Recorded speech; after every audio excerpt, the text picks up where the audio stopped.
बुंदेलखंड के एक गांव में दो लोहार थे जिनका नाम था करण और अर्जुन। दोनों एक दूसरे की दुकान के सामने ही अपनी अपनी लोहार की दुकान चलाते थे। वैसे तो दोनों एक समय पर दोस्त थे, लेकिन गरीबी की हालातों की वजह से दोनों अपनी अपनी दुकान खोलकर लोहार का काम किया करते थे। करण के पास ग्राहकों की हमेशा से भीड़ लगी रहती। वो ईमानदार और मेहनती था, इसी वजह से अर्जुन थोड़े से ही पैसे कमाकर हमेशा मौज करने लगता। अरे करण भाई ये लो, और मुझे इसके पक्कड़ बना कर दे दो। अरे बाप रे, पहले से इतने सारे काम हैं और ये भाई साहब आ गए। कहाँ से करूं इनका काम, खाने तक की तो फुर्सत नहीं मिल रही मुझे। हे भगवान। अच्छा लाइए, दीजिए, मैं करके देता हूँ आपको। कब तक चाहिए? अरे आप जितनी जल्दी हो सके उतनी जल्दी ही दे दीजिएगा।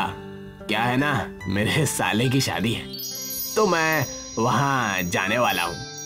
जी, मैं पूरी कोशिश करूँगा आपको जल्द से जल्द देने की। करण दिन रात लोहार का काम किया करता और हमेशा अपने आप को काम में व्यस्त रखता। एक दिन, हे भगवान, कई लोगों के सामान देने हैं, पूरा काम बाकी है। कृपया करके मुझे कोई उपाय बताइए जिससे सबके काम हो जाए। दिन रात मेहनत करके भी सारे काम पूरे नहीं हो रहे। कई दिनों से 2 टाइम का खाना भी नसीब नहीं हो रहा है। करण की प्रार्थना सुनकर इच्छा की देवी प्रकट हो गई और कहने लगी, खुश रहो बालक, तुम्हारे मेहनत और श्रम से मैं प्रसन्न हुई और तुम्हारे सारे समस्या का हल मेरे पास है। प्रणाम देवी, कृपा करके मुझे बताइए कि मैं क्या कर सकता हूँ जिससे सारा काम हो जाए और सब अच्छा हो जाए। मैं तुम्हें ये रुई का हथौड़ा दे रही हूँ। इससे तुम जिस भी लोहे, पीतल या सोने पर ठोकोगे वो तुम्हारी इच्छा अनुसार रूप ले लेगी। इससे तुम्हारा काम जल्दी हो जाएगा। आपका लाख लाख शुक्रिया। अगर ऐसा हो गया तो मेरा सब काम मैं जल्दी निपटाकर अच्छे से अपनी जिंदगी बिता सकूंगा। बस ये याद रहे कि ये बात अगर किसी को पता चली तो इस रुई के हथौड़े में आग लग जाएगी और तुम्हारा सारा काम चौपट हो जाएगा। जी, ये बात मैं समझ गया। मैं ये चीज किसी से नहीं बताऊंगा, बस अपना काम निष्ठा और अच्छे से करूंगा। करण तुरंत ही अपने दुकान पर जाकर देखने लगता है। जैसे ही करण उस व्यक्ति के लोहे पर हथौड़ी मारता है, वो लोहा पक्कड़ बन जाता है। इच्छा देवी के चमत्कार से मैं बहुत अच्छी तरक्की करने लगूंगा और मेरे परिवार में सब लोग सुखी रहने लगेंगे।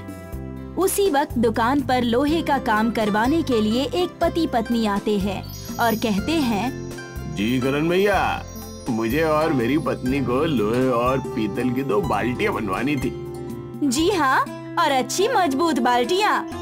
हमें शादी में मेरी बहन को भेंट देनी है। जी, मिल जाएगा आपको। आप आकर 1 घंटे में लेकर चले जाइए। हाँ, अच्छी टिकाऊ और मजबूत बाल्टियां मैं आपको बना कर दूंगा, ठीक है? 1 ही घंटे में? इतनी जल्दी? वो कैसे? अरे आप मुझ पर भरोसा कीजिए, बाल्टी अच्छी ही दूंगा। अगर खराब लगी तो आप पैसे मत देना, ठीक है? दोनों पति पत्नी के जाते ही करण ने जादुई रुई के हथौड़े से इच्छा मांगी और हथौड़े से लोहे पर मारा। लोहा देखते ही देखते बाल्टी के रूप में आ गया। लोहे की बाल्टी तैयार हो गई। कुछ ही समय बाद जब दोनों पति पत्नी ने आकर बाल्टी देखी तो दोनों दंग रह गए। अरे वाह, ये तो बहुत मजबूत बनाया है आपने। वजन भी है। ये इतनी जल्दी आपने कैसे बना ली? मुझे तो भरोसा ही नहीं हो रहा है। आप कोई जादूगर हैं, लोहार नहीं। मेरी बहन बहुत खुश हो जाएगी ये बाल्टी देखकर। अरे मैं पूरे गांव में तुम्हारी चर्चा करूंगा। वाकई में तुम्हें बहुत अच्छी कारीगरी आती है, देखकर मजा आ गया। करण के दुकान चलने की वजह से अर्जुन की बची कुची दुकान पूरी तरीके से बंद हो गई। हाँ, जरूर कोई ना कोई बात है, वरना ये करण का बच्चा इतनी जल्दी कैसे सामान दे सकता है? भोंदू कहीं का, मैं जाकर पता करता हूँ। क्यों करण भाई, क्या हाल चाल है? सब ठीक तो है ना? बस सब ठीक। तुम बताओ, तुम्हारा व्यापार कैसे चल रहा है? अरे व्यापार कहाँ चल रहा है, सारे ग्राहक तुमने जो अपनी तरफ कर लिए हैं। अर्जुन के इतना कहते ही वहाँ पर एक आदमी आकर कहता है, जी करण भैया, आपके बारे में हमने बहुत सुना है। आपने जिनकी बाल्टी बनाकर दी, हम उन्हीं के रिश्तेदार हैं। हम चाहते हैं कि आप मेरे लिए पीतल का हांडा बनाकर दें। जी, आप शाम को आकर मुझसे ले जाइएगा। थोड़े से एडवांस पैसे देकर वो आदमी करण की लोहे की दुकान से चला जाता है। अरे शाम तक कहाँ से हांडा बना लोगे? जरूर तुम मुझसे कुछ छुपा रहे हो, वरना लोहार तो मैं भी हूँ और एक दिन में पीतल का हांडा बनना नामुमकिन है। अरे सब इच्छा देवी की कृपा है मुझ पर, तुम समझ नहीं पाओगे। अर्जुन करण से बात कर ही रहा था कि उसकी नजर रुई के हथौड़े पर पड़ी। ये क्या है? ये रुई का हथौड़ा, इससे क्या होता है? जैसे ही अर्जुन ने सवाल पूछा, करण ने रुई का हथौड़ा छुपा दिया। अब अर्जुन को शक हो गया।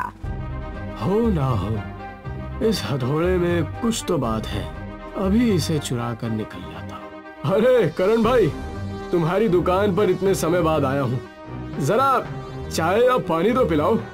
अरे ये भी कोई पूछने की बात है, रुको मैं पानी और चाय दोनों लेकर आया। करण के जाते ही अर्जुन रुई का हथौड़ा लेकर भाग जाता है। अरे अर्जुन कहाँ गए? मेरा हथौड़ा, मेरा हथौड़ा, अरे रुई का हथौड़ा। जरूर ये उस अर्जुन का काम है, वही लेकर भागा होगा। अर्जुन रुई के हथौड़े को दूर ले जाकर देखता है।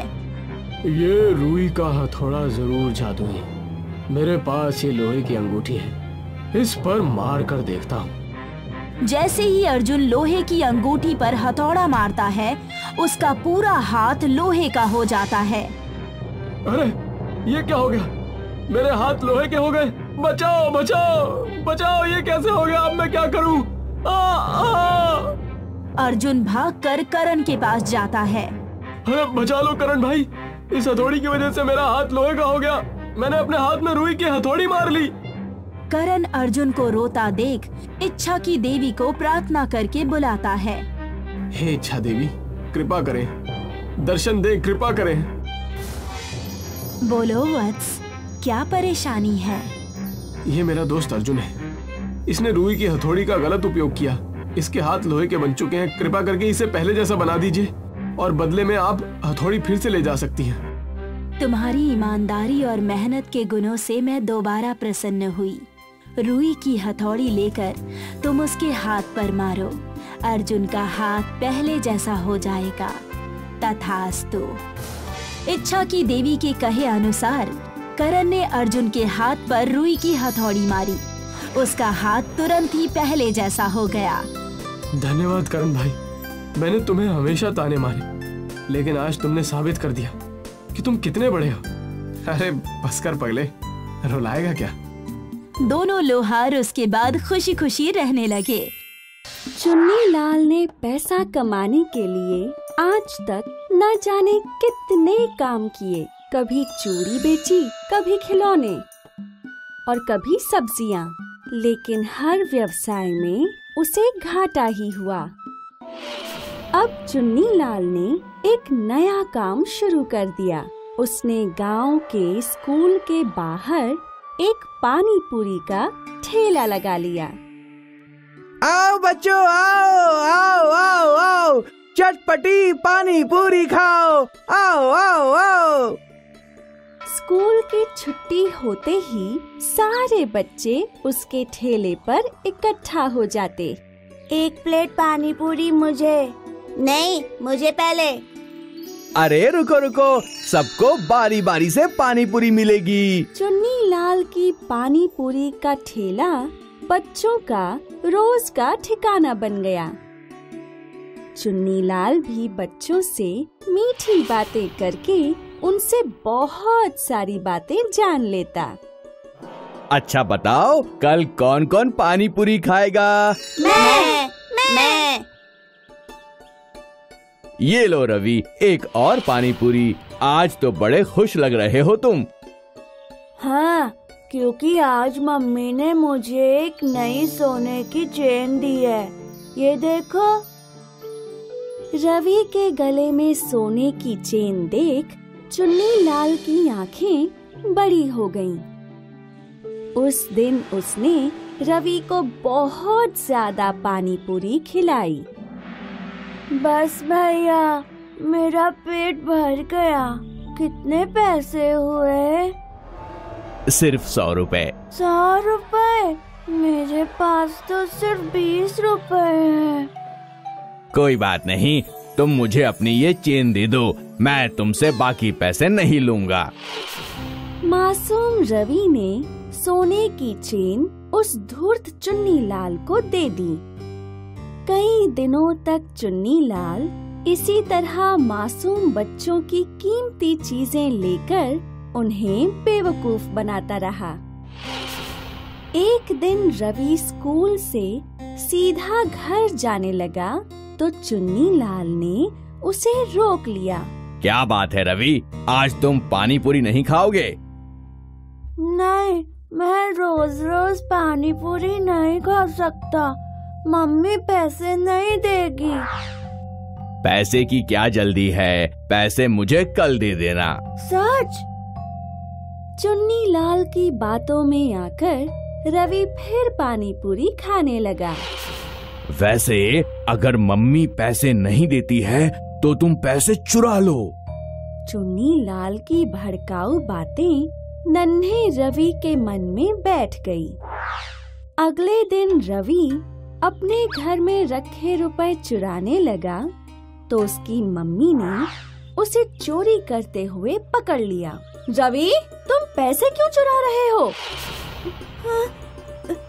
मम्मी, मुझसे पानी पूरी वाले भैया ने कहा था कि मम्मी पैसे ना दे तो चुरा लेना। और तुम्हारी सोने की चेन कहाँ है? वो चेन तो मैंने पानी पूरी वाले भैया को दे दी। बेटा, तुम्हें पता है चोरी करना बुरी बात है। रवि की बात सुन उसकी माँ को बहुत दुख हुआ। अगले दिन स्कूल से छूटकर रवि जब पानी पूरी खाने गया तो चुन्नी लाल ने हमेशा की तरह उसे पानी पूरी खाने को कहा। ये लो एक और पानी पूरी। और बताओ रवि, तुमने पैसे चुराए? हाँ भैया, ये देखो। 2000। वाह वाह, बहुत अच्छे। कल जब तुम्हारी मम्मी और पैसे रखे तो वो भी ले लेना, इससे तुम बहुत सारी पानी पूरी खा सकते हो। चुन्नी लाल ने जैसे ही वो पैसे लिए, महिमा वहाँ आ गई और उसे रंगे हाथों पकड़ लिया। तो तू है वो धूर्त पानी पूरी वाला जिसने मेरे रवि की सोने की चेन ले ली और उसे पैसे चोरी करने को कहा? नहीं नहीं, मुझे माफ कर दो। ये लो तुम्हारे पैसे और सोने की चेन, इन्हें वापस ले लो, लेकिन मुझे छोड़ दो। मैं यहाँ से कहीं दूर चला जाऊंगा और आज के बाद कभी फिर ऐसा नहीं करूँगा। तुम्हें पुलिस में भेजना ही सही सजा है, ताकि तुम किसी और बच्चे के साथ ये धूर्त हरकत ना कर सको। इस कहानी से हमें 2 शिक्षा मिलती है। पहली ये कि चालाक और धूर्त इंसान को अपने कर्मों की सजा जरूर मिलती है, और दूसरी ये कि हमें अपने बच्चों को धूर्त लोगों से बचाने के लिए उन्हें सही गलत का फर्क समझाना चाहिए।